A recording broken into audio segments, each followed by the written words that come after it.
In this tutorial, I'm going to be covering getting started with Vue. So what is Vue exactly? Well, I'm going to kind of give you a definition from the viewpoint of a landscape architect and planner. And we tend to see it as a scene compositor.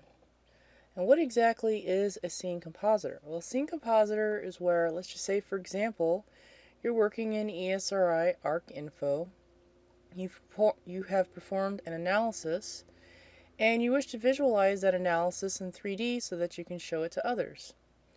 Well, what Vue will allow you to do is take your data that's in ArcInfo and actually turn that into 3D geometry and build a scene from that. The same is true with Autodesk Civil 3D.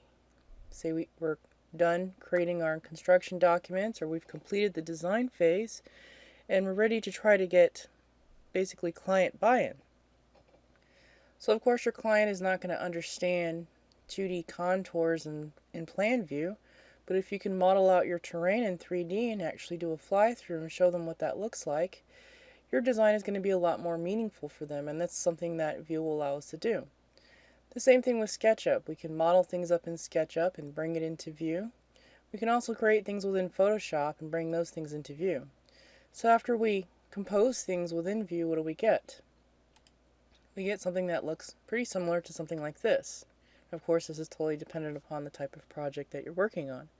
So in this example, we see this road here. It's actually a street running across here with a curb and gutter system with a storm drain inlet. This was actually modeled up in Civil 3D. Other elements, such as the mailbox, was modeled up in SketchUp. The grasses and vegetation that you see here, some of this was modeled up in Photoshop, brought into Vue, and plant species were created within Vue. And the building that you see in the background here was actually modeled up in a program called Chief Architect. It was exported from Chief Architect and then brought into Vue. And inside Vue, what we basically did was bring all of this content together to compose a scene. So why would we want to use Vue? I mean, if the graphic didn't get you bought into why we would want to use Vue, here's some more explanations on why we would want to use Vue, some more reasons. The first one is animation capabilities can simulate complex processes such as weather, streams, geomorphology, and other processes involving the time variable. The second consideration is how Vue can handle very large polygon counts without the sacrifice of quality.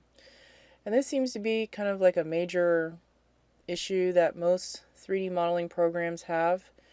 Is the more polygons you have, the more system resources it takes, and the longer it takes to process a scene or to basically put out a scene. And sometimes when the scene is very large, it becomes impossible to actually get it to render or process or do anything. Meaning for us as landscape architects, since we work with very large polygon counts, we have to work with terrain and vegetation and the buildings, it becomes basically impossible for us to model anything on the computer. Where our buddies over in architecture and interior architecture and product design don't have a problem doing this because their models tend to be very small. They're just working with buildings and furniture and products and such. So it's very possible for them to model things out. Well, my argument today would be that computer hardware, with the invention of the multiple cores, is going to allow us to do these kinds of things on the computer. We no longer have to just sit by and watch our counterparts over in architecture and interior architecture and product design produce 3D models. We can also do this now. The computer is reaching the point, the hardware is reaching that kind of cusp where we can now begin to model things up on the computer. Compared to other programs, Vue handles the large polygon count of vegetation very, very nicely. It renders very, very quickly. If we were to render the same scene in 3D Studio Max, it can take sometimes 3 to 10 times longer compared to the amount of time it would take to render it in Vue. So that's one of the major reasons why we would want to use Vue compared to other applications that might have vegetation. Item number 3, Vue is affordable compared to other software applications such as 3D Studio Max. And as a student, you're probably thinking that that is not the case, but when you get out to work at a firm and you're making a little bit more money, you're going to find that that $1,200 application, the $1,200 version of Vue, is still going to be much more cheaper than whatever 3D Studio Max, whatever Autodesk charges for their 3D modelers. And even with the $5,000 or $7,000 3D Studio Max program, or whatever program that you purchase from Autodesk, it's still not going to do as great a job mimicking nature as Vue will be able to. Vue has a piece of technology integrated into it called Solid Growth, and what Solid Growth does is allows for the randomization that you see in nature to make your scenes look very realistic. In other words, even though you use the same, for example, grass or maple tree throughout your scene, no two maple trees will look the same. Their geometry will be randomized, and their location, if you decide to do an ecosystem population, will also be randomized.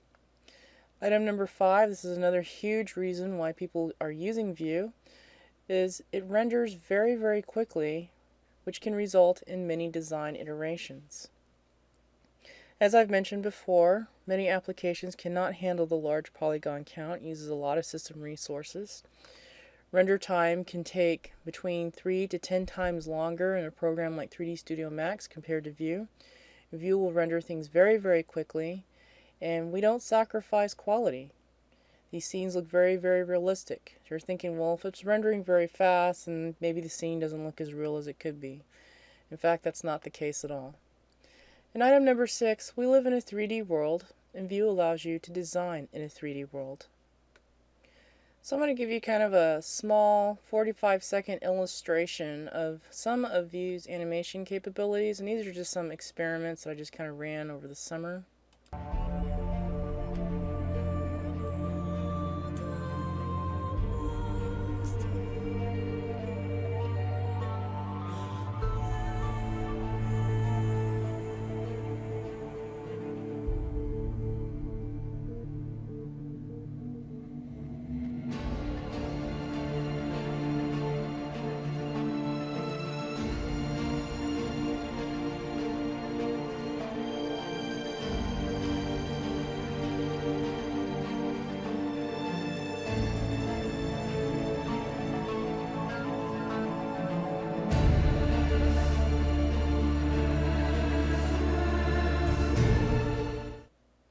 So that's an example of an animation. Of course, it doesn't show each and every single thing that Vue is capable of doing, but it kind of gives you a pretty good idea of what you can do.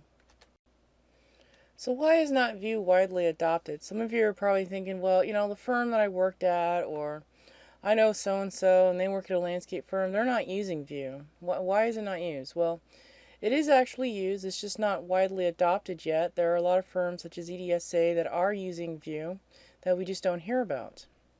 And the main reason, the number one reason why we don't see Vue widely adopted is because it has a learning curve. Vue also requires you to know a little bit something about your computer, and I don't mean, you know, where the location of the power button is located at. I mean basically the differences between OpenGL and DirectX, those kinds of computer literacy. And most people that are in the design profession are not really technical people, so they tend to not know those kind of things. The third reason is because there's no documentation covering how a landscape architect can actually integrate their engineering applications, you know, something that you produce from Civil 3D, for example, into this software, and basically what the workflow would be to actually accomplish this task. There's no documentation anywhere. You'll find lots of documentation how, for example, a graphic artist might use Vue, but not how we could potentially use Vue. Vue also requires a landscape architect to have an intimate knowledge of the other, and what I mean by other, I mean such as Civil 3D, Photoshop, SketchUp, any other applications that we may want to integrate into Vue. It requires us to have an intimate knowledge of the other software applications we wish to integrate with Vue. And what does that mean exactly? Well, what that means, let's just say, for example, we want to bring in our street design that we've created in Civil 3D into Vue. In order to accomplish that task, one of the pieces of knowledge that we'll definitely need to know about is what kind of object is a street corridor in Civil 3D. The next one is Vue requires a strong graphic design background. Now, I'm going to tell you right now that Vue doesn't automatically create aesthetically pleasing scenes. We do need to actually have some sort of graphic vocabulary, such as the rule of threes, and a strong understanding of color theory and such things in order for us to actually create a strong visual scene.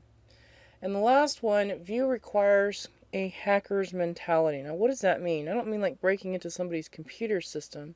And technically, what somebody who breaks into other people's computer systems, the true definition of that is a cracker. But unfortunately, social media today has kind of merged the definition of a hacker and a cracker together as one.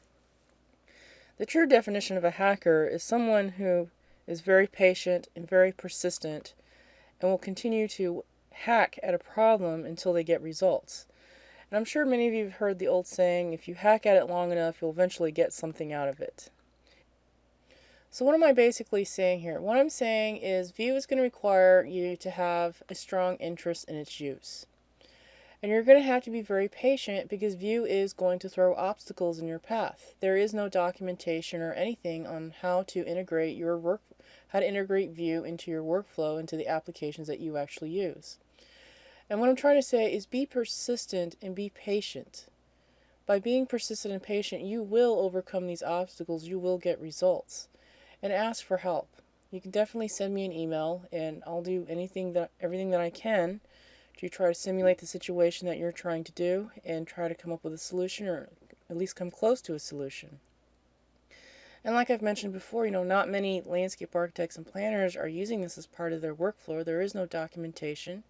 So, it's going to take a little while to find a solution, and just kind of plan on that. Don't do stuff that's, let's just say the project is due on Friday. Don't start working on it on Thursday. I would definitely work on it at least a couple weeks in advance so that you can, come across a problem or an obstacle and have some time to just kind of meditate on that problem and think through it to figure out how you might try to solve it. One thing that I can promise you is that if you do decide to learn Vue and you do become very good at its use, if you decide to work at a firm and that firm really values your Vue renders and your outputs from Vue, this is going to give you a little bit of job security. And the reason why I'm saying that is it goes back to this first bullet item. There is a learning curve. Other people in your firm are not going to be able to quickly pick this up overnight. It's going to take a little while.